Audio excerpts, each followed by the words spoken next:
Você consegue me ouvir melhor, Daniel? Ótimo. Estamos gravando aqui, então. É, como que estamos nos organizando na nossa disciplina aqui?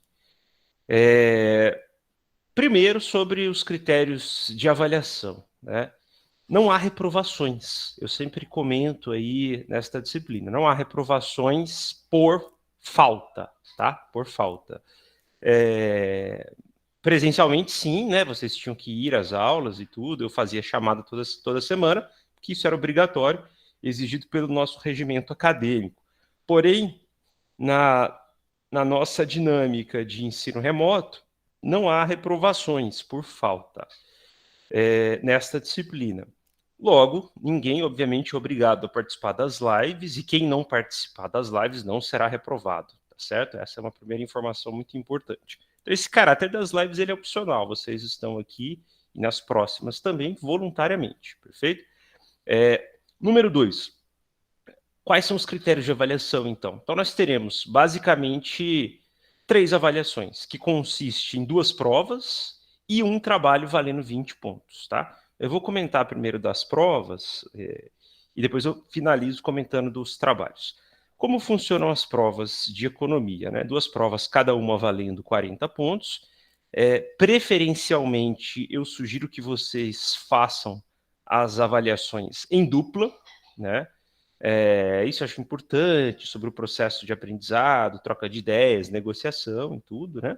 E vocês terão, em média, uns 4, 5 dias, até uma semana, dependendo da data que eu posto a prova, para vocês realizarem, né? Então, a prova, por exemplo, sei lá, sexta, sábado eu disponibilizo a prova, da data combinada, e vocês têm até a quinta da outra semana para entregar.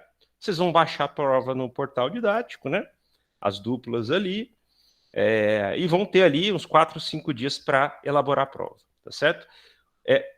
O que muda nesse processo avaliativo, que eu particularmente considero que foi um aspecto positivo da pandemia, isso faz com que a gente repense os nossos critérios de avaliação, muito mais saindo daquela ideia de respostas conceituais, ou seja, simplesmente dizendo o que é administração, o que é economia, o que é inflação, quais são as possibilidades de investimento, para compreender, e aí, como que a inflação está afetando o meu bolso este mês?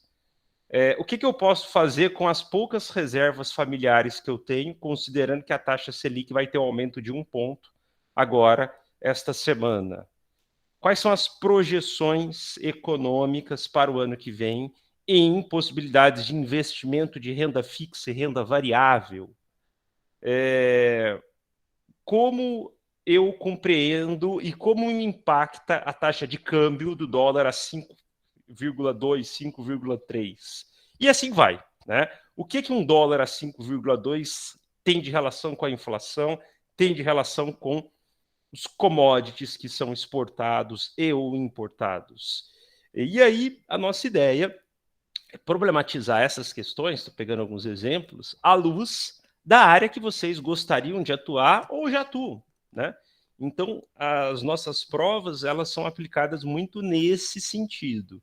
Então, por exemplo, eu gostaria de atuar na área de, por exemplo, produção de tomate orgânico, ou eu gostaria de elaborar ou criar um sistema de panificação, né? Pegando alguns exemplos, ou então uma agrofloresta, e assim vai. A questão é produzindo eucalipto e comercializando na região. Pegando alguns exemplos muito simples aqui. O que a economia tem afetado e como que a dinâmica da economia tem funcionado nesses setores que eu quero atuar. Então, o esforço nosso é muito isso, é vocês captarem a questão conceitual, obviamente, nas provas, né? Vocês vão mostrar isso, que vocês entendem o que é inflação, o que é ponto de equilíbrio, né?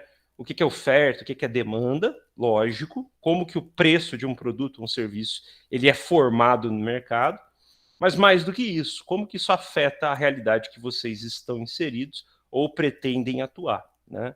Então, essa é a ideia desta nossa disciplina, tá? Em termos de avaliação. Então seriam essas duas provas valendo 40 pontos, cada uma, e por fim teremos um trabalho valendo 20 pontos. Quem fez outras disciplinas comigo é a mesma dinâmica exercida anteriormente no ensino remoto. No que consiste o trabalho? Semanalmente, vocês terão vídeos, né, para assistir de economia. Após assistirem a estes vídeos, vocês irão postar uma pergunta e uma resposta a respeito do conteúdo no próprio canal do YouTube em que esses vídeos estão disponíveis. Então, por exemplo, vocês vão assistir um primeiro vídeo agora, a partir de hoje, né, sobre ideias introdutórias dos conceitos de economia em várias visões ideológicas diferentes. Como que uma pessoa de direita, uma pessoa de esquerda, e aí, claro, né, com várias aspas, essas etimologias, né, pensam a economia, né? Ou melhor, como um liberal, um social-democrata, um socialista enxerga o conceito de economia. Então a gente vai problematizar esses conceitos. Perfeito. Feito isso, vocês vão elaborar perguntas e respostas a respeito disso, postando no YouTube. Lembrando que a proposta é gerar um debate semanal. Então vocês vão lançar uma pergunta para os colegas de vocês, que vocês não irão responder, obviamente, né? Os colegas de vocês irão responder, mas vocês também irão escolher uma pergunta dos colegas de vocês, que aí sim vocês irão responder. Então, a dinâmica consiste em, semanalmente, de acordo com os conteúdos que nós formos debatendo durante a semana, vocês elaborarem uma pergunta e uma resposta. E o que vocês farão? Após elaborar uma pergunta e uma resposta, semanalmente vocês vão fazer um print da tela, salvar no computador de vocês, já no Word, se quiser, mais fácil, né? E ao final do curso, nós teremos lá, no final do curso, pelo menos 10 perguntas e 10 respostas, né? Considerando 10 unidades, que vocês irão postar todas no portal didático, tá? Então, o trabalho consiste nisso, nessa atividade semanal de perguntas e respostas, que serão entregues ao final do curso, com tudo que vocês fizeram nessa trajetória aí, totalizando os 100 pontos, beleza? Basicamente, essa é a proposta avaliativa do nosso curso. Abro para vocês ter perguntas, respostas, observações, sugestões, críticas e afins.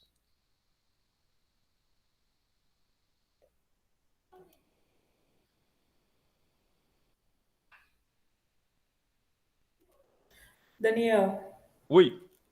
eu não pude deixar de perceber que o local para as perguntas e respostas se remetem ao mesmo canal que você fez de princípio de administração. Isso, bem lembrado, perfeitamente. O que eu fiz, Fernanda? Como eu não sou youtuber, nada, né? Por uma questão de economia de tempo, eu criei o canal de administração, só que dentro desse canal, na verdade não é que eu criei o canal de administração, no primeiro período remoto eu tive que gravar as aulas e encontrei o YouTube como um canal mais prático para eu disponibilizar o conteúdo.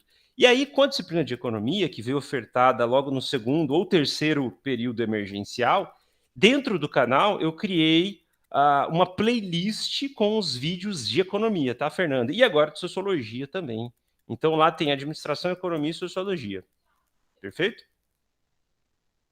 Perfeito, muito obrigada. Imagina.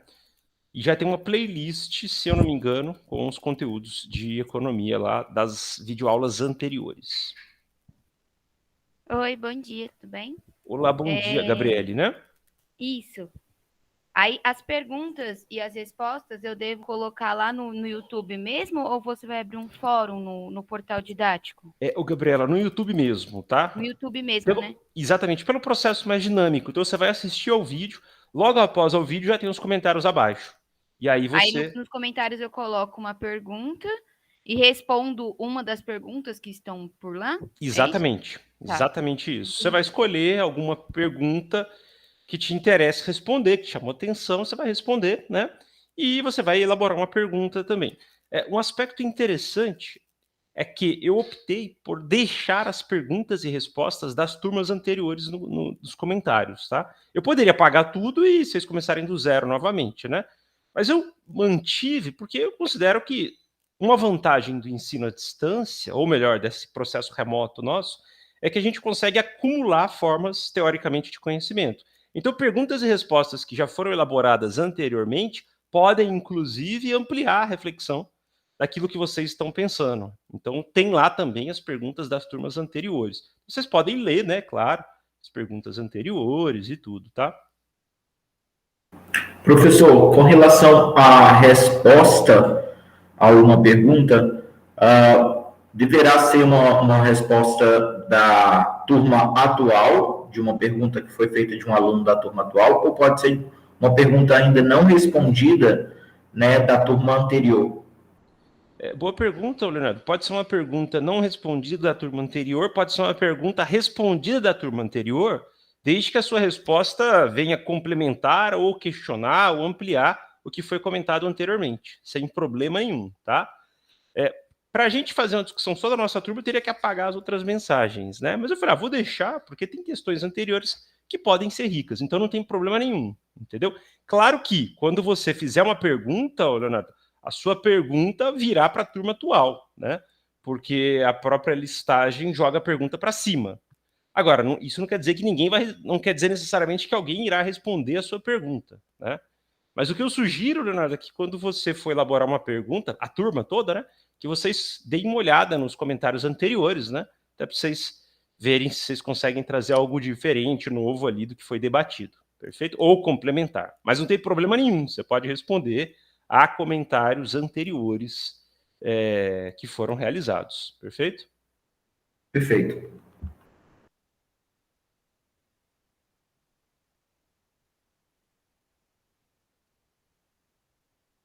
Mais alguma observação com relação à proposta do sistema avaliativo, as pontuações e tudo mais?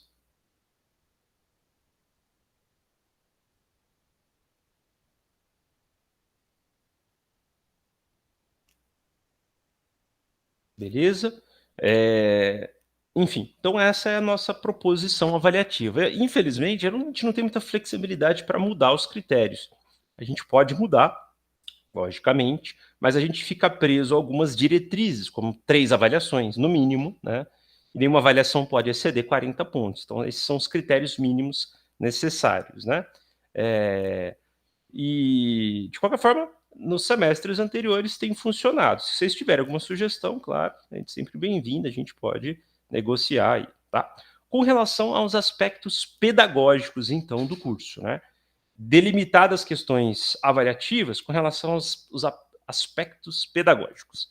Como que essa disciplina tem sido ou foi oferecida em semestres anteriores?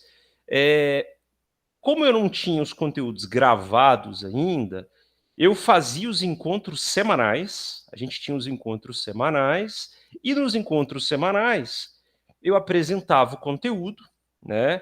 E mediante ao conteúdo, eu apresentava o conteúdo, a gente debatia. A gente fazia esta dinâmica aí, né?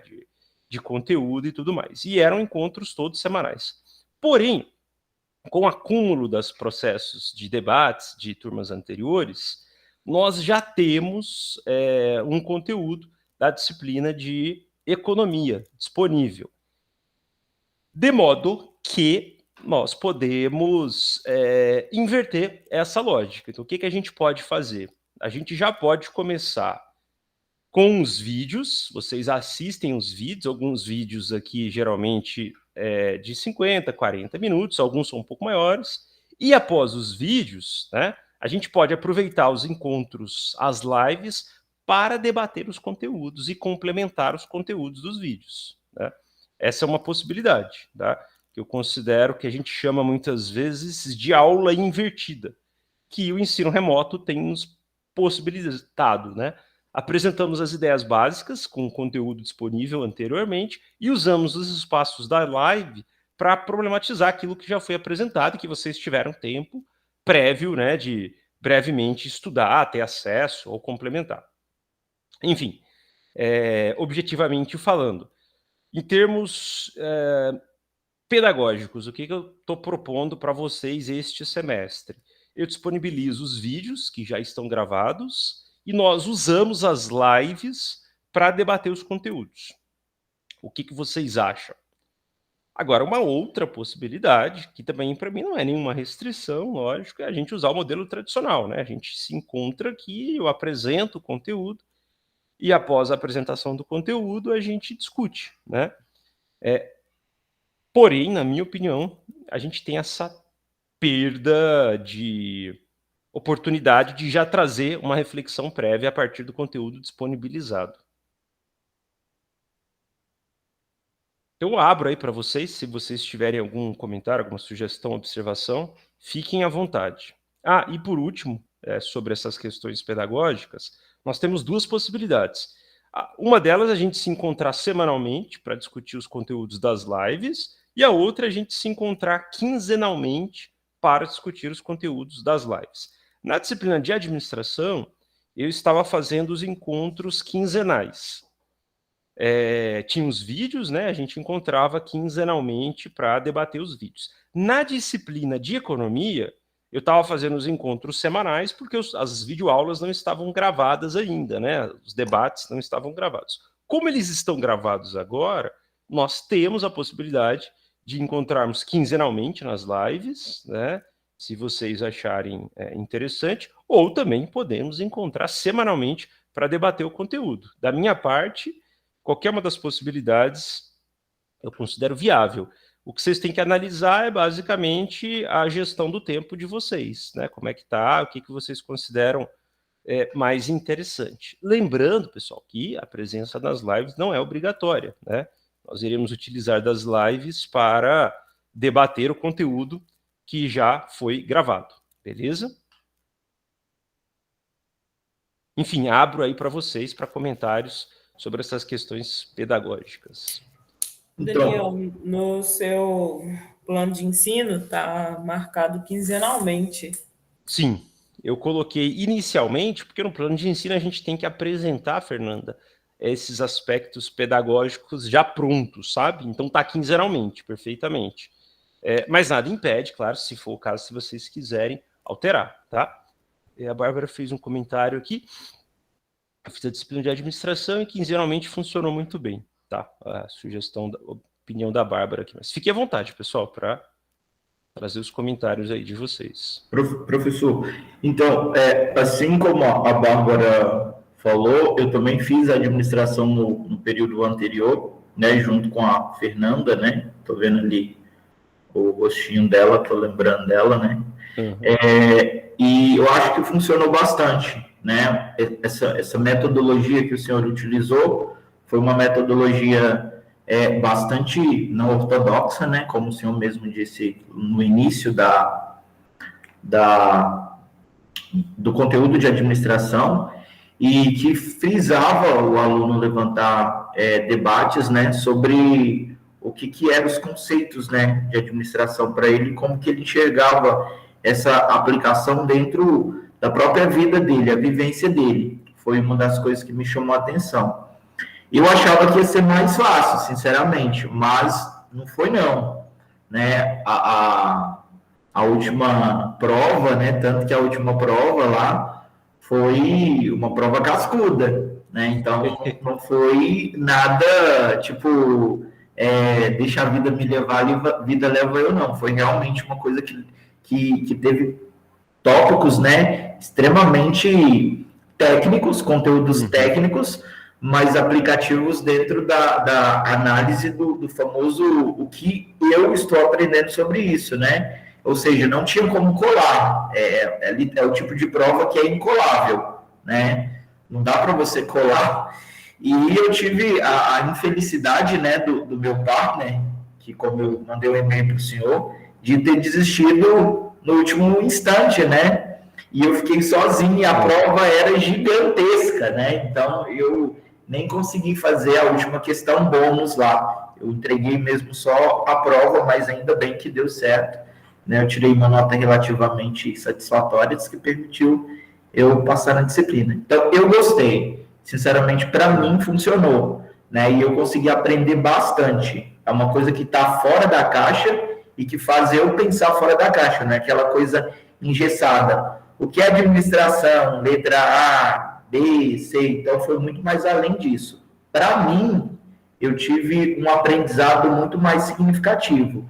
E acredito que essa metodologia na economia, como é uma coisa bem dinâmica, né? Hoje a gente está vendo que a economia aí, ela está aberta para todos os fatores, né? Tudo que você vai fazer na vida precisa ter economia como administração, né? Os preços, eles estão exorbitantemente aí altos e a gente precisa entender, né? Principalmente na questão da gasolina e agora, né? Quem que cobra o imposto maior? O ICMS vem de onde, né? Então, são algumas coisas que me levaram à reflexão na disciplina anterior de administração, que para mim funcionou. Não sei se os demais alunos tiveram essa mesma perspectiva. Então, essa é a minha análise. Bacana, Leonardo, o seu feedback. Eu pensei que você fosse terminar sua fala falando esse professor safado me reprovou na disciplina. Eu falei, pelo menos no final deu tudo certo. Você manteve as estatísticas aí de pelo menos 95% de aprovação, né? Às vezes acontece, infelizmente, alguma questão de ordem pessoal, né?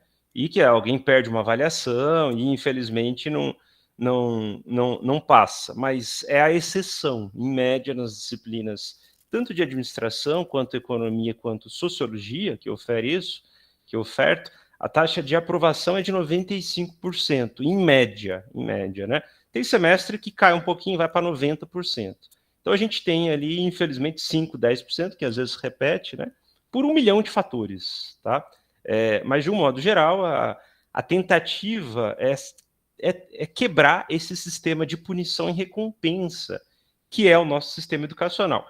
Infelizmente, não dá para quebrar, porque a avaliação é obrigatória, há um regimento acadêmico que eu considero, na média, muito bom, protege vocês de arbitrariedades de alguns professores. Alguns professores, eu estou falando no sentido genérico, tá? Não tô... Que pode tirar da cabeça critérios ali, enfim, né? E as relações de poder são muito desiguais nesse contexto educacional. São relações de poder claras e muito desiguais. Então, tendo um regimento acadêmico, protege vocês de arbitrariedades. Acho que isso é uma questão de justiça. Por outro lado, na minha opinião, o que é desvantajoso é que esse processo engessa. Então, quando eu cheguei na UFSJ, em 2014, as primeiras avaliações minhas eram avaliações... Eram 2 avaliações, se eu não me engano, não me lembro exatamente, mas não tinha presença. Ia, quem quisesse. Tinha gente que eu nunca vi na vida, ia lá, fazia as 2 provas, passava, acabou, entendeu? Aí, claro, com a mudança no regimento acadêmico, a presença se tornou obrigatória, né? E também depois eu tive alguns problemas, enfim, né? Porque esses negócios de presença, mas enfim, aí no final das contas, hoje, com as aulas presenciais, eu faço tudo certinho. Todo dia na aula eu faço presença, aquela coisa maçante, Leonardo, aquela coisa bem dentro da caixa. Mas enfim, de qualquer forma, a pandemia abriu uma possibilidade de repensar esse processo avaliativo que eu adotava, sabe? Então, eu vinha muito desse modelo, daquelas provas mais objetivas, padrão ENAD, até justificando em critérios de concursos públicos, que de vez em quando eu elaboro prova para concurso público, que aí não dá para fazer uma prova dessa. Não dá para ter um grau de, entre aspas, de subjetividade muito grande. Mas tirando o caso de concurso público, que tem uma enxurrada de recursos, nesta nossa disciplina, a ideia é exatamente ampliar essas reflexões. Então, isso que você observou é muito uma avaliação que transcende a ideia de dizer o que é administração, ou o que é economia, ou o que é inflação, ou o que causa a inflação. N fatores causam a inflação. Mas o ponto é, por que a gasolina está a esse valor? Né? Há a questão da tributação, mas como que o dólar impacta na gasolina? Como que a disputa do monopólio de mercado de poucas grandes empresas no mundo, no ramo do petróleo, interfere na gasolina? Como que a gestão da Petrobras, que adota uma gestão de, entre aspas, de livre mercado, de oferta e demanda de preço, afeta o preço da gasolina? E aí, claro, vem as questões de ordens políticas, né? Cabe à Petrobras interferir no preço da gasolina ou não? Cabe o governo subsidiar o preço da gasolina ou não? Qual que é o papel desse órgão para a economia? Tudo questões de ordem políticas. E todas essas questões são questões que perpassam visões de mundo sobre o que é economia e sobre qual deve ser o papel da economia completamente diferentes e antagônicas. Então dá para a gente elogiar a atual gestão da Petrobras e condenar veementemente a gestão da atual Petrobras a partir da visão de mundo que eu assumo do que é economia. E aí, claro, pessoal, essa visão de mundo perpassa perspectivas filosóficas sobre conceitos de ética, de moral e do próprio papel da política, né? A quem deve atender o Estado? Qual deve ser o tamanho do Estado? Em quais setores o Estado deve subsidiar a economia ou não? O Estado deve subsidiar a economia em alguns setores ou não? Então são questões infindáveis e que perpassam uma disputa política desde que o sistema é sistema, né? Ou seja, desde que a gente tem uma economia capitalista que começa a emergir ali, né, do fim do mercantilismo e o início das revoluções industriais, essa disputa entre o tamanho do Estado e as filosofias da economia são infindáveis, né? Então, o nosso esforço aqui no curso, o Leonardo, né, e para a turma, é muito nessa disciplina de economia em problematizar as diversas visões econômicas sobre esses problemas, né? Sobre os custos, por exemplo, nós estamos falando no caso do preço da gasolina, e a partir do preço da gasolina nós estamos tratando de microeconomia e macroeconomia. A microeconomia envolve o conceito de oferta e demanda, ou seja, né? Por que o preço chega a R$7? Porque há uma relação de oferta de gasolina e petróleo no mercado e uma relação de demanda de pessoas que compram petróleo e gasolina no mercado. E aí, nessas questões de oferta e demanda, o preço modifica-se. Mas há questões de ordem macroeconômica, que envolvem taxa de câmbio, taxa de juros, inflação, decisões de políticas fiscais, como você está dizendo, as questões de tributação e monetárias que interferem diretamente no preço da gasolina. Então, assim, a nossa ideia nesta disciplina é ampliar um pouco mais a temática, né? Até para não se cair no risco, que é o que tem acontecido hoje, de se comprar ideias muito fáceis. Por exemplo, tudo que o governo faz na economia atual é péssimo, ou o contrário, tudo que o governo faz na economia atual é maravilhoso. Todos os problemas são de ordem dos governos estaduais. O governo federal é perfeito, ou o contrário, tudo que o governo estadual faz é perfeito, quem vacila é o governo federal. Até para evitar de cair nesses discursos fáceis, né, muitas vezes, a ideia dessa disciplina é ampliar um pouco mais a reflexão. As variáveis são muito mais complexas, né, que interferem sobre determinados assuntos. Por exemplo, uma coisa que a gente vai discutir aqui no curso, por que a Petrobras desvalorizou no governo da Dilma? Será que foi um efeito das denúncias de corrupção? Ou haviam fatores de ordem macroeconômicas que afetaram todo o setor da cadeia de petróleo e gás do mundo naquela época? Enfim, são questões.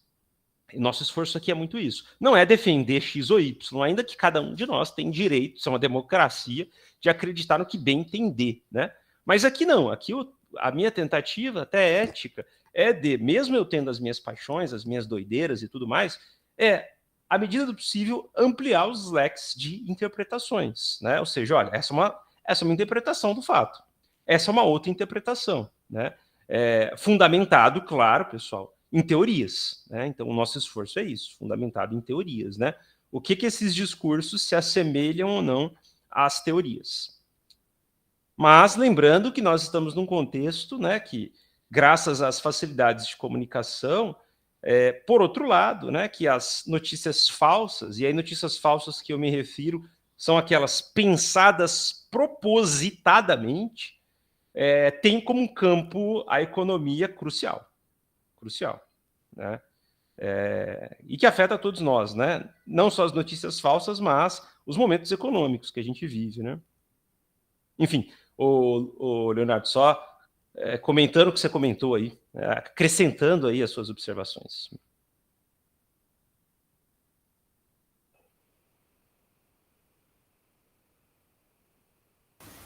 Daniel, eu tenho uma dúvida. Por gentileza, Emanuele, né? Isso. É que eu fui lá no YouTube olhar a playlist e tem 24 vídeos. Aí eu queria saber como é que vai funcionar essa divisão por semana, visto que a gente tem 14 semanas de aula. Quais vídeos ficam para cada semana, sabe?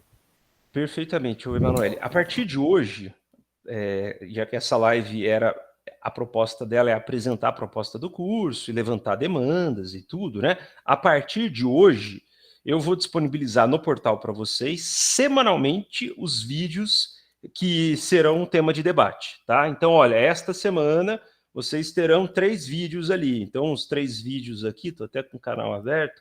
Então, por exemplo, eu vou disponibilizar para vocês. Vocês terão 3 vídeos, né? O que é economia numa visão liberal, o que é economia numa visão social-democrata e o que é uma economia numa visão não monetária. O que totalizará ali umas 2h30, por exemplo, de vídeo. Então, vocês vão ler, assistir esses vídeos, escolher qual que vocês querem ou quais, né, para elaborar uma pergunta, uma resposta, beleza? Mediante esses vídeos, a gente se reúne Só um minuto, Daniel. a discussão. É sobre os 3 vídeos. Aí eu vou escolher, vou assistir os 3, eu preciso elaborar só uma pergunta referente aos 3 vídeos ou uma pergunta para cada vídeo?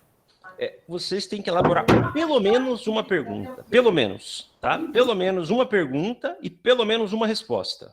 Preferencialmente, o Gustavo, que vocês elaborem uma pergunta de um vídeo e uma resposta do outro. Isso não é obrigatório, não, mas preferencialmente, tá? Beleza? Beleza. E aí, respondendo a sua pergunta, Manoel, então, semanalmente eu vou orientá-los. Olha, os vídeos desta semana são esses, vou enviar para vocês pelo portal didático, inclusive com os links dos vídeos, tá? Perfeito, obrigada. E uma outra informação complementar importante, eu já disponibilizei para vocês no portal didático um manual, ou melhor, né, um livro-texto de economia. Lá tem o quê? 850 páginas. É um livro que, inclusive, é adotado nos principais cursos de introdução à economia. Um dos autores é o Paul Krugman, um americano que ganhou um prêmio Nobel em economia. É um manual de economia de 850 páginas. Lá tem tudo. Introdutoriamente, né, pessoal? Tem tudo. Né? Os conceitos de economia, as ideias básicas de microeconomia, macroeconomia, mercados futuros. Então, assim, vocês podem debater os nossos vídeos aqui, assistir os vídeos. Surgiu uma dúvida, eu quero complementar, quero entender melhor isso, acessem a esse livro de 850 páginas que está disponível para vocês, tá? Aqui na biblioteca da UFSJ também. Então, tem esse livro aí que vocês podem acessá-lo aí, baixá-lo, né, para utilizar, perfeito?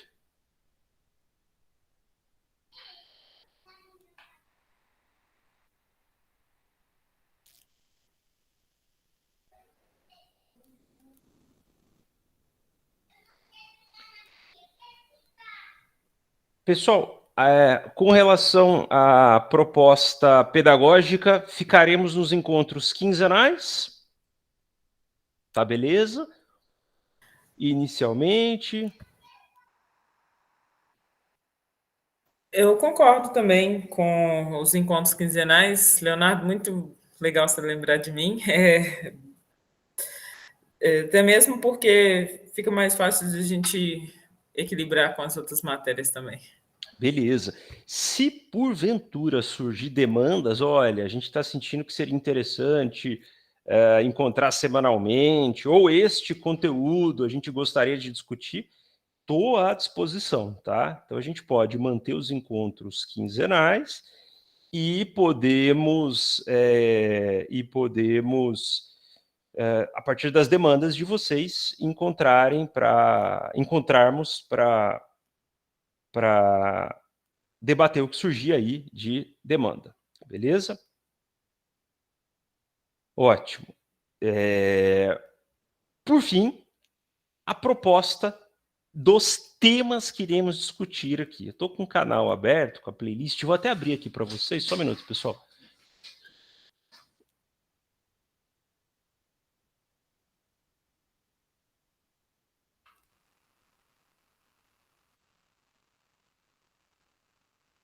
Veja, por gentileza, se aparece uma playlist para vocês aqui. Só um segundo. Leonardo, estou vendo aqui o Plano Canadá. Inclusive, na disciplina de administração este semestre, eu estou pensando em convidar um amigo, um casal de amigos, mas na verdade, basicamente, pode ser convidar os dois, que eles estão morando há 2 anos numa cidadezinha próxima a Niagara Falls, e conversei com ele esses dias pelo Zap, né?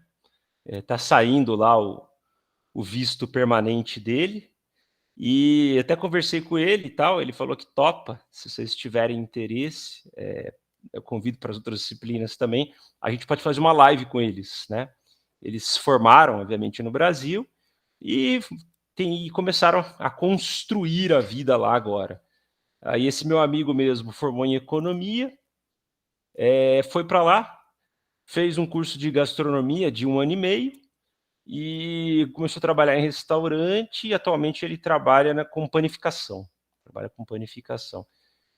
E a mulher dele formou em engenharia de produção, também trabalhava no setor industrial, aí largaram aqui e também está trabalhando. Dá para trocar umas ideias se vocês quiserem, eu acho que alguns de vocês, obviamente, né? É uma questão que... E como eles estão lá, morando, né? Brasileiros que estão lá, a gente pode pensar uma live aí, esse semestre. Seria interessantíssimo, muito me agrada. Eu super topo. Bacana. Só não pode ser no horário das aulas, né? Porque eles trabalham, então a gente teria que fazer uma live aí num horário que eles não estão trabalhando, tá? Aí, claro, opcional, não tem nada a ver, não é nada obrigatório o nosso curso, não. É complementar aí. Beleza? Não, bastante interessante. Ótimo, mas eu vou... chegando aí na terceira, quarta semana do curso, vocês, porventura, se eu me esquecer, me lembrem, porque aí eu programo com ele, a gente faz essa live aí, beleza? Vai ser cobrado, hein, Daniel? Claro. Estaremos na cola. Beleza. Pessoal, eu vou disponibilizar para vocês 2 coisas aqui, só um minuto. O link eu acho que quando eu coloquei no YouTube, eu não sei se todos tiveram acesso. Eu vou disponibilizar para vocês aqui agora o link do canal aqui. Quem não entrou ainda, por gentileza, é só acessar. E, entrando no canal, entrem, por gentileza, na playlist de princípios de economia. As playlists, princípios de economia. Só para vocês verem o conteúdo, e nesse último momento da nossa live aqui, vou mostrar os conteúdos e vocês veem se tem alguma coisa a mais que vocês gostariam de discutir na disciplina, tá? Que eu posso me programar. Beleza? Conseguiram acessar aí o canal, pessoal? E as playlists? Sim. Tá. Olha, o que a gente pensou para este curso aí? Então, algumas questões... Vou repassando aqui. Perfeito com vocês? Eu vou compartilhar minha tela aqui no Google, pode ser? No Google, não. Vou compartilhar a tela aqui do Meet. Claro, Daniel. Só um minuto.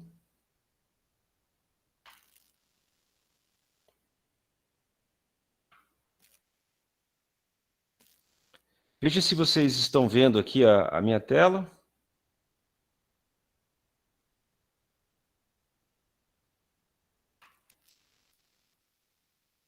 Beleza?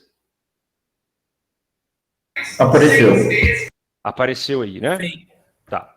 Pessoal, qual que é a proposta do nosso curso, então? Eu vou repassar brevemente aqui as unidades, né, os conteúdos, e vocês fiquem à vontade para sugestões, tá? Então, a ideia é a gente começar o curso discutindo brevemente os conceitos de economia e aquela ideia de como esses conceitos de economia perpassam as disputas políticas que a gente observa hoje. Como conceitos de economia diferentes sobre o que é economia interferem, inclusive, em ações relacionadas ao tamanho do Estado, às políticas monetárias, às políticas fiscais, à intervenção do Estado em toda a economia. Então, a gente vai discutir o que é economia numa visão liberal, o que é economia numa visão social-democrata e socialista. Veja bem, é diferente, tá? Social-democrata e socialista. E o que é uma economia numa visão não monetária. Então, isso aqui é uma breve introdução para mostrar como que os discursos, entre aspas, de ideias de esquerda, direita, centro-esquerda, extrema-direita, extrema-esquerda, se assemelham a essas ideias. Como que os debates políticos perpassam essas visões aqui, tá? Então, a nossa ideia introdutória é trazer esses conceitos gerais. Primeira coisa, nós não vamos ver aqui um conceito unânime de economia, já que são ideias que disputam entre si, tá? Mas nós vamos ver algumas questões chaves de como que a economia pode ser enxergada de acordo com grupos, escolas, autores diferentes. E aí cada um terá total autonomia e direito de assumir a visão de mundo que lhe tem sentido. Mas a ideia aqui é mostrar que não há um conceito unânime e único sobre economia. Pelo contrário, discutir o que é economia já é discutir uma visão de ordem política, tá? Pois bem, feito isso, iremos começar o curso com questões de microeconomia. O que é microeconomia? É basicamente como o mercado se move nas questões de formação de preço, basicamente oferta de produtos e procura por produtos, tá? Então nós vamos ter alguma discussão sobre demanda, o que é a demanda, né? Depois teremos aulas sobre o que é a oferta e, por fim, chegaremos ao que a gente chama do ponto de equilíbrio de mercado. Ou seja, qual o preço ideal da taxa de câmbio? Qual o preço ideal da gasolina? Qual o preço ideal do arroz? Aí a gente sempre tem que dizer ideal para quem, para qual público-alvo, quais são os interesses, quem ganha, quem perde na economia, e assim vai. Mas a ideia nossa aqui é, dentro de uma visão da microeconomia, mostrar muitas vezes como que o mercado se move. E aí, claro, isso aqui considerando contextos em que há oferta e que há demanda. Só que nós iremos observar que muitas vezes os mercados, e aí vai ser a nossa próxima aula, né? A gente vai mostrar os tipos de mercado e transgressões de mercado, e veremos que muitas vezes essas ideias de oferta e demanda não ocorrem como a gente gostaria, ou pelo menos como alguns ideais liberais gostariam, porque há monopólios, há oligopólios, há transgressões de mercado que não se movem muitas vezes por ideias de oferta e demanda, né? Ou pelo menos a oferta e demanda existe, mas quem determina os preços é o setor empresarial, por exemplo. E a empresarial delimitando alguns grupos específicos. Então nós vamos discutir microeconomia. E aqui a gente termina a primeira parte do nosso curso, né? Nós teremos uma avaliação aqui, finalizando as ideias de microeconomia. E aí, claro, vocês vão analisar isso no mercado que vocês querem atuar, né? De um modo geral, só dando spoiler aqui do nosso curso, a área de ciências agrárias, de um modo geral, ela é um dos poucos exemplos da economia em que as relações de oferta e demanda são muito claras a partir dos pontos de equilíbrio. Porque as barreiras de novos entrantes são mínimas. Ninguém me pede de produzir gado, ou produzir arroz, ou produzir tomate, ou produzir feijão. Então, a possibilidade de novos entrantes no mercado é sempre aberto. Isso é uma coisa muito positiva do ponto de vista do mercado, né? Mas isso é uma exceção. Tirando o caso das ciências agrárias de um modo geral, o que a gente observa é que o mercado caminha para estruturas de monopólios, ainda que isso seja um crime do ponto de vista legal, né? Enfim, nós vamos discutir isso. E aí, entrando em algumas questões de produtos agroindustriais, a gente observa exatamente o contrário. Grande parte dos produtos que a gente compra no supermercado vem de pequenos grupos que dominam mercados, né? Isso envolve transgressões de mercado, isso afeta as questões de oferta e demanda, mas enfim, a metade do curso nosso será isso.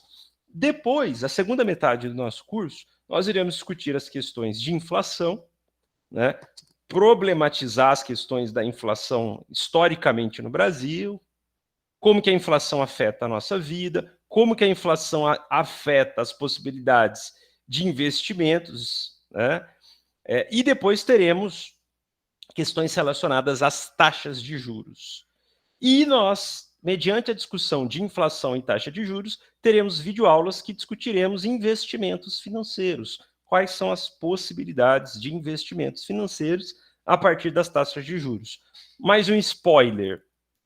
O começo deste ano foi um dos melhores momentos, entre aspas, da história do Brasil para se investir em aquisição de imóveis. Alguns grupos, obviamente, porque pegaram taxas de juros subsidiadas. Então, eu tenho amigos que pegaram uma taxa de juros na Caixa Econômica para comprar um apartamento no Rio de Janeiro a 7% ao ano. O IPCA, que é o indicador oficial nosso, está batendo 9%. O IGPM, que é o indicador utilizado para o setor da construção civil, principalmente para o setor de aluguel, bateu um acumulado de mais de 30 e poucos por cento. Então, assim, quem pegou empréstimos para aquisição de imóveis no começo deste ano fez um bom negócio, de um modo geral. Porém, isso nem sempre foi assim. Tratando de investimentos financeiros, há 5, 6 anos atrás, de um modo geral, era melhor alugar do que comprar um imóvel, com raras exceções. Por quê? Aquisição de imóveis com taxas de juros muito altas geralmente possibilitavam rendimentos financeiros maiores do que a aquisição. Claro que nós estamos falando na média de uma forma bem generalizada. Há sempre as exceções. Há setores em que você comprava um imóvel e que esse setor tinha uma grande valorização. E aí quem comprou fez dinheiro, né? Sempre tem essas questões.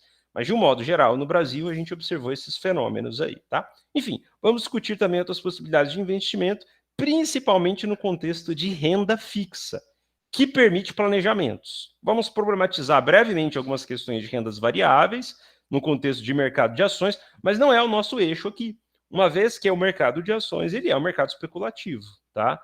E as possibilidades de planejamento são bastante reduzidas. A gente pode até problematizar isso.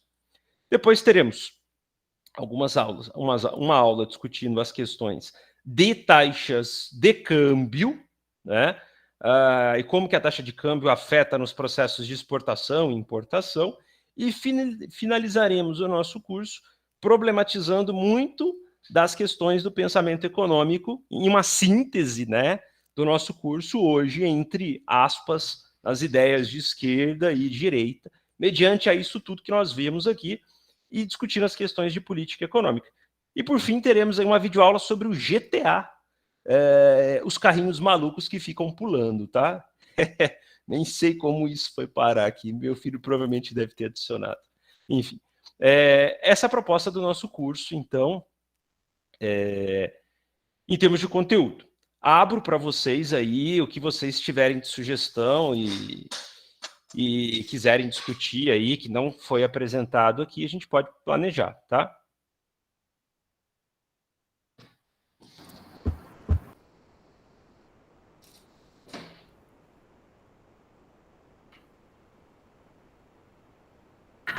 O lance do GTA é brincadeira ou é verdade? Esse daí eu vi agora. Provavelmente meu filho assistindo o desenho deve ter adicionado. Eu não sei nem como ele conseguiu adicionar isso no canal.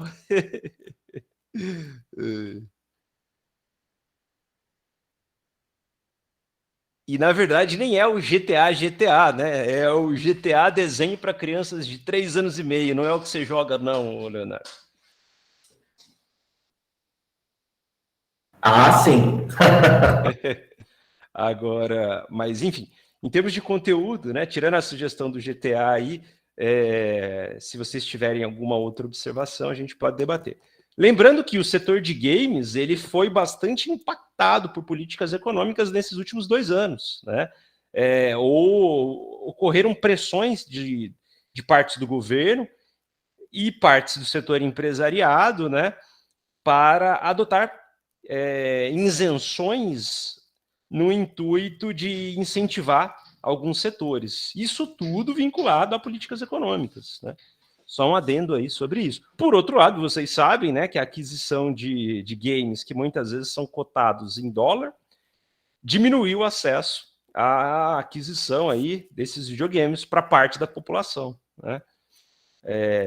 Assim como um iPhone também, quem gosta do iPhone aí, compra as versões, sabe que o iPhone no Brasil, que já é um produto no Brasil voltado para o público A, estreitou ainda mais esse nicho, né?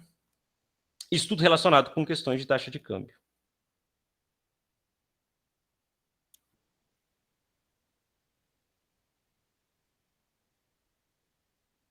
Daniel, mas isso tem a ver até mesmo com o mercado de tecnologia em que você tem um computador, que seja um laptop, que seja um computador de mesa. Você faz acesso a contas, que seja uma conta da Microsoft, você está linkado no Xbox ou até mesmo em jogos de Xbox, e então você tem acesso a uma infinidade de jogos. Então, onde entra isso? Sim, duas questões que você comentou, né? A pandemia, ela colocou um boom no mercado de ações, até puxando um gancho já com a observação que o Wendel fez, né? Sobre as bolsas de valores no início da pandemia, que despencou e abriu uma oportunidade para quem conseguiu comprar naquela época, né? Aí que entra o grande ponto, né, Wendel? Quais ações? Porque pessoas compraram pós-pandemia e perderam tudo. Então, tudo depende de qual ação que você comprou. Infelizmente, a aquisição na Bolsa de Valores não é só colocar o dinheiro. Você pode colocar em alta e perder, você pode colocar em baixo e ganhar, a depender do setor que você está atuando lá dentro. Por mais que você crie uma cartela bastante heterogênea, né, dentro da Bolsa. Então, essa questão, mas eu vou comentar, Wendel, essa questão das ações e das interferências tecnológicas, Fernanda, efetivamente são dois fenômenos. Número um fenômeno relacionado às questões da oferta e demanda, ou melhor, da demanda. O que aconteceu com a demanda de tecnológicos na pandemia? Explodiu. Eu tive que comprar uma webcam para dar aula. Eu não tinha webcam. Eu não mando nudes mais. Esses mais é sempre um perigo. Nunca mandei, tá? Tô brincando porque eu nem peguei essa geração. Mas, enfim, o sistema, eu tive que comprar uma webcam. Paguei um absurdo de caro numa webcam. Por quê? Comprei uma webcam quando todo mundo estava comprando webcam. A demanda por recursos tecnológicos explodiram na pandemia, porque empresas saíram de um sistema presencial para o remoto, vocês tiveram que adequar as tecnologias de vocês. Então, o que aconteceu, Fernando, do ponto de vista tecnológico? A gente teve um boom tecnológico por causa da pandemia. E isso impactou, obviamente, isso acelerou processos. Por outro lado, Fernanda, as questões da taxa de câmbio alta, né? E aí, claro, isso tem relações macroeconômicas e tem relações internas, né? Tem efeitos internacionais e tem efeitos de políticas econômicas de governos, né? Interferiram ao ponto do câmbio chegar a 5,2, 5,3, que tornou muitos produtos tecnológicos importados caros, né? Então são dois fenômenos, o fenômeno da demanda e o fenômeno que foi acelerado pelo processo tecnológico, e aí cada dia mais estamos mais integrados, e por outro lado, as questões de decisões políticas internas. E aí entra no ponto que o Wendel comentou, né? E o mercado de ações? O que aconteceu com o mercado de ações? Empresas da área de tecnologia racharam de ganhar dinheiro depois que o mercado despencou. O mercado despencou na quarta-feira do Carnaval de Cinzas de 2020. Eu tive amigos que perderam naquela quarta-feira de cinzas, ou melhor, na quinta-feira, né? Quarta-feira pós meio-dia, né? As bolsas à vida. Teve colegas que perderam 200, 300 mil reais, assim, ó, pum. Porém, teve colegas que fizeram dinheiro. E o que aconteceu? Não é porque eles tiveram planejamentos estratégicos, os caras tiveram sorte, mas enfim, né? Falar de sorte no mercado de ações é basicamente uma heresia, né? Mas enfim, o que aconteceu? O mercado de ações despencaram na quarta-feira de cinzas, quando as bolsas abriram. Porém, as bolsas começaram a crescer substancialmente. E começaram a crescer substancialmente por vários fatores, mas um deles foi o mercado de empresas de tecnologia. Então, por exemplo, lojas de e-commerce explodiram no mercado de ações. E aí, só vocês verem quem foram as pessoas bilionárias da pandemia para cá. A maioria das pessoas vinculadas no mercado do ramo de tecnologia. E aí, Wendel, com certeza, quem botou dinheiro naquela quarta-feira de cinzas em empresas do ramo de tecnologia, na maioria das empresas de capital aberto e que cresceram, fizeram muito, muito dinheiro. Sem sombra de dúvidas, muito, muito dinheiro. E quem colocou dinheiro antes em empresas não vinculadas a esse setor, perdeu muito, muito dinheiro, né? Inclusive, esses meus amigos não conseguiram recuperar as perdas até hoje, ainda que fizeram mais dinheiro, né? Enfim, não sei se eu comentei o que você estava dizendo, mas essa questão de oportunidade é muito isso. Agora, essas questões são muito loucas. Ontem, coincidentemente, estava conversando com um amigo, e ele tinha ações numa empresa do ramo de logística do Brasil. Aí ele comprou as ações a R$2, porque ele é funcionário. As ações estavam custando, se eu não me engano, antes de quarta-feira de cinzas, R$10, e a expectativa era que as ações chegassem a R$17, R$18 antes da pandemia. Veio a pandemia, é uma empresa de logística, vinculada a produtos comuns, praticamente faz logística marinha de tudo. O que aconteceu com a ação? A ação que ele comprou a 2 porque era funcionário, estava a 10, caiu para 4. Nessa brincadeira, ele perdeu ali uns 200 mil. Moral da história, conversando com ele ontem, essa empresa foi comprada por uma outra empresa. Essa outra empresa comprou, agora essa semana, e a empresa quer deter mais de 50% das ações do mercado. Vão comprar as ações que estão agora, sei lá, ele não me falou o valor, não sei se está R$6, R$8, a R$25. Esse amigo meu que comprou uma ação a R$2, ele vai vender as ações dele a R$25. Ele estava me contando ontem. Nessa brincadeira, ele vai tirar 1 milhão e pouco. Aí eu falo ainda, quem consegue prever isso? Ninguém. Exceto se ele me ligar e falar, Daniel, compre as ações, porque a empresa será comprada e eu tenho acesso aos contratos. E a ação está a 8, vai ser comprada por um grande grupo, provavelmente a ação vai dobrar. Ganhei dinheiro com isso. Agora, isso é crime. A gente sabe que isso é crime, mas é muitas vezes assim que o mercado funciona. Informação privilegiada. Quem tem esse tipo de informação privilegiada entra e faz dinheiro, né? Agora, quem não tem, vive aí à margem de informações que chegam na mídia. E aí uma informação para chegar na mídia, a mídia que eu falo de um modo geral, por quantas pessoas essa informação passou até chegar à mídia? Aquele que está escrevendo a matéria já sabe antes de publicar. Aquele que recebeu a informação, aquele que divulgou para quem está escrevendo a matéria, sabe antes daquele que escreveu e antes de você que está lendo a matéria. E aquele que passou a informação para aquele que passou. Então é assim que funciona o mercado, muitas vezes. Por isso que a maioria de nós, pobres mortais, a gente vive de migalhas. Migalhas do mercado de ações, né? Migalhas e com informações completamente desprivilegiadas. Agora, aqueles que têm informações centrais, nossa, né? É a mina de ouro. E a mina de ouro especulativa, nada produtiva. O que você produz comprando uma ação a 2 e vendendo a 20? O que você gera de produto, de emprego, né? Então, é um mercado extremamente especulativo. Inclusive, a gente pode problematizar. Será que os homens mais ricos do mundo hoje, que foi para o espaço, ele tem possibilidade de entregar o que ele está propondo? Né? Será que ele vai conseguir entregar os carros que ele está propondo? Uma vez que ele é um dos homens mais ricos do mundo e a produção dele, quantos carros? Enfim, são questões desse ramo de mercado de ações que são muito complexas, e eu digo muito complexas, muito no sentido de que as condições são muito desfavoráveis, né? Eu tenho amigos que se divertem, é um jogo. Eu falo, se você encarar como um jogo, bacana, né? Agora, se você quiser fazer dinheiro, aí eu falo, então é bom você ter algumas informações privilegiadas aí, né? Enfim, só problematizando aí, tá? Esses meus amigos mesmos acompanhavam os sites todos, assinavam canais, perderam tudo na quarta-feira de cinza, tudo. Né? Quem poderia imaginar? Alguns sim, né? Alguns poderiam imaginar, né? Agora, muitos não poderiam imaginar uma pandemia que iria vir e que iria ficar instalada aí quase 2 anos, né? Pelo menos no Brasil. E ninguém poderia imaginar, você comentou o mercado, né, da Magazine Luiza, Americanas, que tinha ações que iriam subir 5 vezes o preço. Quem poderia imaginar isso? Por causa de uma pandemia. Nem eles imaginavam.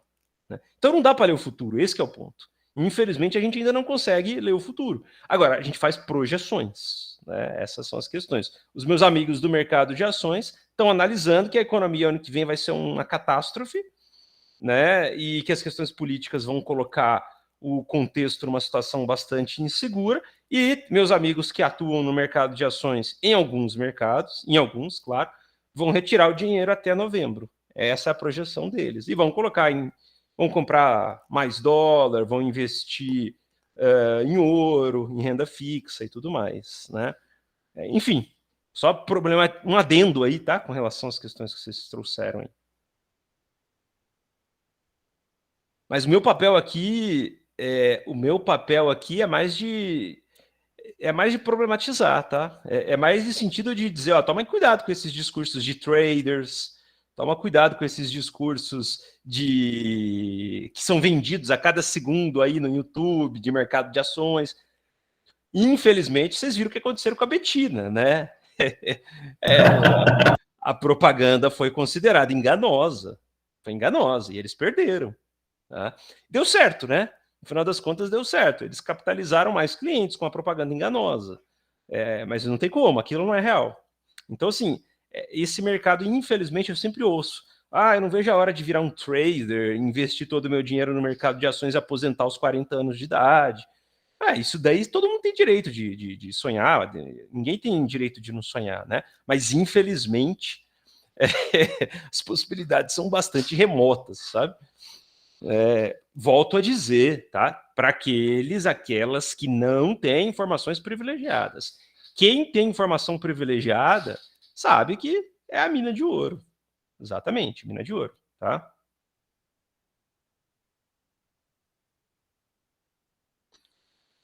Enfim, com relação às questões do conteúdo, né? Nós estamos trazendo o adendo aí e tal. Fiquem à vontade. Se vocês tiverem alguma coisa que vocês gostariam de discutir, a gente pode discutir. Essas questões de ações aí, a gente vai debatendo meio que de uma forma interdisciplinar ali. Tem conteúdo, a gente puxa um assunto. Eu não coloquei uma aula específica sobre, sabe? Isso daí.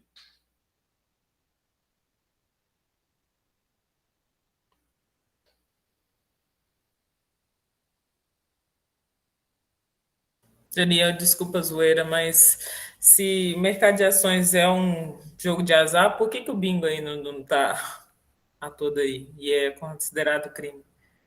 Aí que está o ponto, né? A Bolsa de Valores, ela é considerada um jogo de azar para quem não sabe jogar, né, Fernanda? Esse é o ponto. E, na verdade, a Bolsa de Valores, ela entra como um instrumento de capitalização de recursos das empresas. O bingo não, o bingo vai tudo para a mesa leva, né? A mesa leva. Isso aqui no Brasil, né? Isso aqui no Brasil. Lembrando que em vários países, tanto a estrutura de bingo como de cassino é legalizada, né? E nem é visto como um jogo de azar, né? Esse é um ponto interessante. Desde que o governo esteja tributando. Por exemplo, no Uruguai, os cassinos são geridos pelo Estado. O governo está tributando, isso não é jogo de azar. Aí você vai ver um monte de velhinha de 80 e poucos anos torrando a pouca aposentadoria dela porque está viciada num cassino, num sistema de jogo eletrônico, viciado, programado para não ganhar, e ninguém está discutindo isso como uma questão de vício, né, de jogo de azar.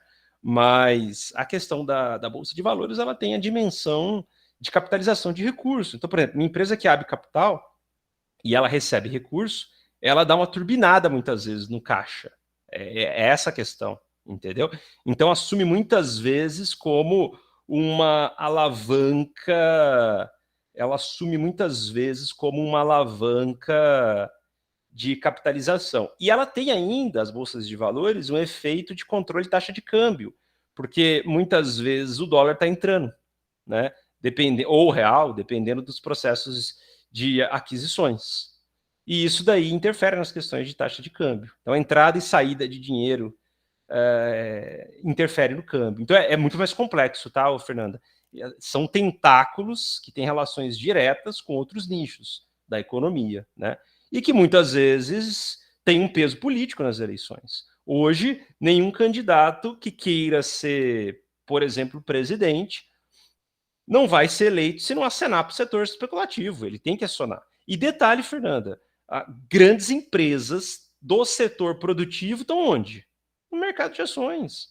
As principais empresas do setor produtivo que geram emprego no país estão no mercado de ações.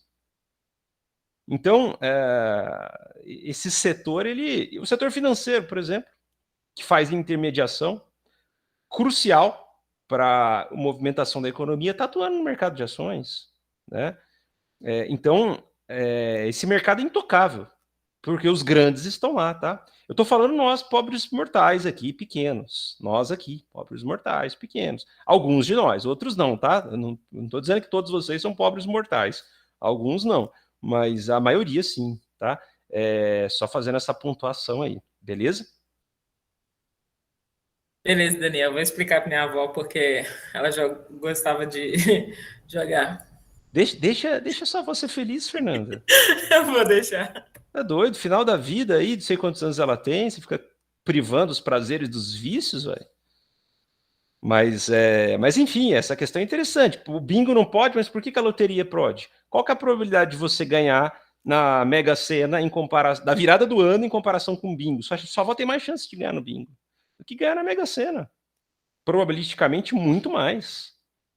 Né? E claro, o jogo do bicho também. O jogo do bicho, então, tem mais chance. Só que o jogo do bicho é ilegal. Por quê? Porque não é regulamentado, porque não incide tributação. Basicamente essa dinâmica, né? É interessante esse paradoxo, né? O que é legal e ilegal? Né? É jogo de azar. Que é maior azar do que jogar na Mega Sena na virada do ano? Mas é permitido. Né? É permitido. Então, assim, perpassa a questão de tributação. É essa a questão. Tratando de jogo de azar. Tributação. Se o governo está tributando, opa, né? Tá valendo. Mas se não está tributando, é ilegal. É essa a dinâmica, muitas vezes. Então, lembrando que o Brasil já teve cassino. Né? A gente já teve uma época no Brasil que se tinha cassino, em que o jogo era regularizado e tal. E, inclusive, tem projetos que buscam né, intenções de regularizar esse tipo de jogo e tal. O ponto é, quem vai ganhar com isso? Se o Estado vê que está ganhando, está valendo. Estou falando do Uruguai, mas a Argentina também, Venezuela também, esses países adotam estruturas de cassinos ali, de jogos de azar e tudo mais. Né? E mais outros países da América Latina também. Estou pegando só o contexto da América Latina, né? Sem falar os países da Europa.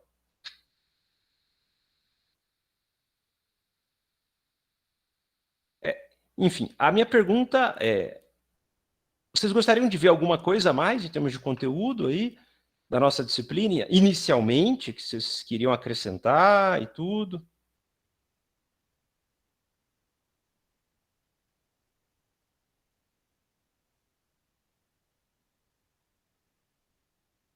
Daniel, sinceramente eu concordo com o Leonardo. Você fez a gente abrir a cabeça em relação a muita coisa. Então, ouvir você falando sobre qualquer assunto vai ser interessante, tá? É muito bom. Eu tô adorando fazer economia, adorei fazer administração, ser um ótimo professor. Fernando, agradeço o feedback e sempre mantenha a crítica de colocar o professor na crítica. Esse é o processo fundamental, até para não cairmos nas possibilidades dogmáticas. Né? Claro que eu sei que algumas horas a mais, o meu tom de voz já vai irritar profundamente a maioria de vocês, a crítica virá espontaneamente, né? Mas é importante manter esse processo crítico. Lembrando que eu trago algumas provocações, mas é uma visão extremamente limitada, né? Eu sempre brinco. Qual que é o meu lugar de fala? É um sujeito da classe média que estuda e que trabalha numa universidade do interior e que não sabe o que acontece dentro dos bastidores. Então, as minhas informações são muito limitadas, né? Então, é importante, claro, absorver o que vocês acham interessante, mas mantenham sempre a dúvida. Bacana o que ele trouxe, mas será que é assim mesmo, né? Será que se ele fosse ministro, ele não teria outras informações? Será que se ele fosse acionista? Então, é sempre bom manter essa singularidade, né? Eu sei que é muito difícil, obviamente, né? Há os afetos nesse processo aí, mas lembrando que muita coisa que eu falo é muita besteira também, Fernanda, porque a gente sabe muito pouco, infelizmente, né? Então, essas questões de economia, então, a gente está discutindo a partir de um livro-texto, de um prêmio Nobel, mas o que acontece no bastidor a gente não tem acesso, né? Esse é o ponto.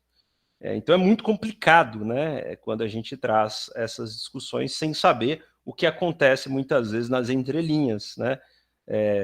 Mas enfim, nós pobres mortais aqui é o que temos ali de ferramentas, né? Então agradeço obviamente o seu feedback, mas mantenha sempre a luz acesa, tá? Mantenha a crítica também a qualquer figura de aprendizado, né? E de professores que são figuras extremamente limitadas também. A gente sabe muito pouco. E o pior, a gente começa a falar besteira quando a gente começa a achar que a gente sabe. Aí que o negócio... Aí que começam as ciladas, né? E esses dias eu ouvi uma que eu achei fantástico. quanto mais a gente estuda, mais a gente vê que a gente não sabe. Então, por exemplo, eu praticamente não sei nada da área de engenharia florestal. Só que o problema é que eu nem sei que eu não sei, porque eu não sei. Se eu começar a participar de uma disciplina específica sobre tecnologia da madeira, que eu não sei absolutamente nada, e eu assistir uma aula introdutória, eu vou saber mais que eu não sei. E esse é um aspecto paradoxalmente muito interessante. Quanto mais a gente estuda, mais a gente vê que a gente não sabe. Mais a gente vê que as coisas são muito mais complexas, né? Então, eu acho que esse é um ponto muito interessante do paradoxo do aprendizado, né? Então, aquela frase do Sócrates que ele dizia, né? Só sei que nada sei, é de uma pessoa que tem que saber muito para dizer isso. Porque a maioria de nós nem sabemos que não sabemos. Né? E aí que mora, talvez, o ápice da nossa ignorância. Nós nem sabemos que não sabemos, né? A gente sabe que não sabe, a gente sabe que alguma coisa a gente sabe, obviamente, mas a maioria das vezes a gente nem sabe que a gente não sabe. Então, esse é um ponto. Por isso que quando a gente conversa com alguém que sabe um determinado assunto, a gente fica chocado com tanto de coisa que a gente nem sabia que não sabia. Principalmente questões de ordem técnicas aí, que vocês, da área de vocês aí e tal, tudo. Por isso que a pandemia, só dando um adendo, a pandemia arrebentou com uma das coisas que eu considerava uma das maiores formas de aprendizado para mim, que era o boteco com vocês, né? Boteco que eu digo no sentido lúdico, de extra classe. Era uma coisa muito rica, porque era um momento que muitos de vocês compartilhavam as experiências de vidas, as experiências familiares, e, putz, era um aprendizado gigantesco para mim, né? E isso não tem mais, infelizmente, né? Essa pandemia reduziu os processos de aprendizado, sabe? Extra. Mas, enfim, né? Só viajando aqui com uns comentários sobre essas questões aí de aprendizado. Pode deixar, Daniel. Não vou deixar você pagar. Beleza. Pessoal, então, se vocês tiverem ao longo do curso alguma outra sugestão, fiquem à vontade, por gentileza, tá? Podem comentar, a gente acrescenta aí ao longo do nosso curso, beleza? Se não tiver nada inicialmente, para hoje a gente acrescenta. Para finalizar a nossa live, aí, se alguém tiver uma última colocação, ou se quiser trazer alguma outra coisa, fique à vontade aqui, beleza? Se não, finalizarei aí esse nosso vídeo introdutório. E lembrando, só uma informação, podemos nos encontrar semana que vem, tá? E aí, a partir da semana que vem, a gente faz os encontros quinzenais. Vou disponibilizar os vídeos hoje. Vocês terão ali 6 dias para fazer comentários, perguntas. E aí, semana que vem, a gente tem uma live discutindo o conteúdo desta semana, e a partir da semana que vem a gente se encontra quinzenalmente. Beleza?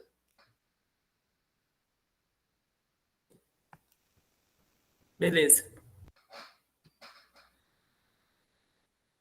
Pessoal, mais algum comentário? Então, podemos encerrar.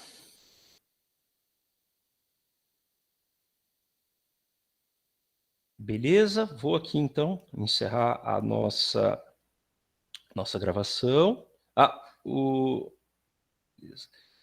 Ok, estou finalizando aqui, então. Vou disponibilizar para aqueles que não acompanharam a live de hoje.